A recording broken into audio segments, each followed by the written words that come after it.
ಮೊದಲರ್ಧವ ಹೆಸರುಗೊಂಡೊಡ್ಡಿದನು ಸೋತನು.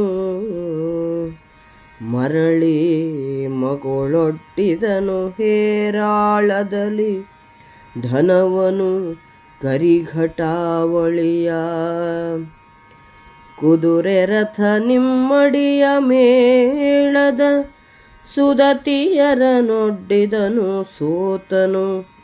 ತುದಿಯಲನನು ಅನುಜರನೊಡ್ಡಿ ಸೋತನು ತಾಯೆ ಕೇಳೆಂದ. ಬಳಿಕ ತನ್ನನೆ ಸೋತನಲ್ಲಿಂ ಬಳಿಕ ನಿಮ್ಮಡಿಗಳಿಗೆ ಬಂದುದು ಖಳರು ಶಕುನಿ ಸುಯೋಧನರು ನೀವಾಗಳೆಂದಿರಲೇ. ಅಳುಕಬೇಡಿನ್ನೇನು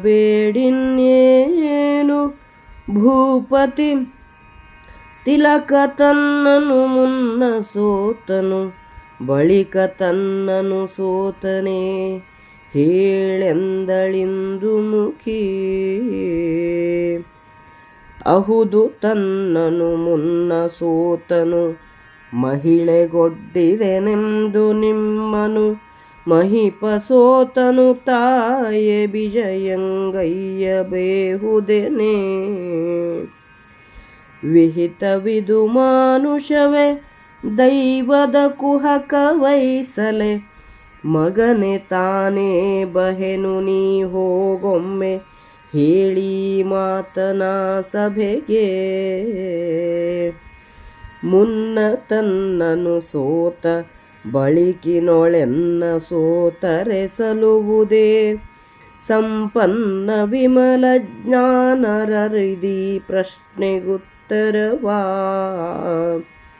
ಎನ್ನ ಮೆಚ್ಚಿಸಿಕೊಡಲು ತಾಬಹೆನೆನ್ನು ಹೋಗೆನಲವನು ಭಯದೊಲಿ ತನ್ನೊಳಗೆ ನಡುಗುತ್ತ ಬಂದನು ಕೌರವನ ಸಭೆಗೆ.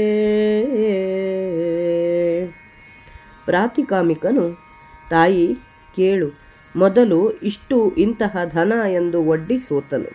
ನಂತರ ಅತಿ ಹೆಚ್ಚಿನ ಹಣವನ್ನೊಡ್ಡಿದನು. ಬಳಿಕ ಆನೆ ಕುದುರೆ ರಥಗಳನ್ನೂ ಬಳಿಕ ನಿಮ್ಮ ಮೇಳದ ಸಖಿಯರನ್ನೂ ಒಡ್ಡಿ ಸೋತನು. ಬಳಿಕ ತನ್ನ ತಮ್ಮಂದಿರನ್ನು ಒಡ್ಡಿ ಸೋತನು. ಪ್ರಾತಿಕಾಮಿಕನು ಆ ಬಳಿಕ ತನ್ನನ್ನೇ ಸೋತನು. ಆಮೇಲೆ ನಿಮ್ಮ ಸರದಿ ಬಂದಿತು. ನೀವು ಈ ಮೊದಲೇ ಹೇಳಿದಂತೆ ಶಕುನಿ ಸುಯೋಧನರು ಮಹಾದುಷ್ಟರು ಎಂದನು.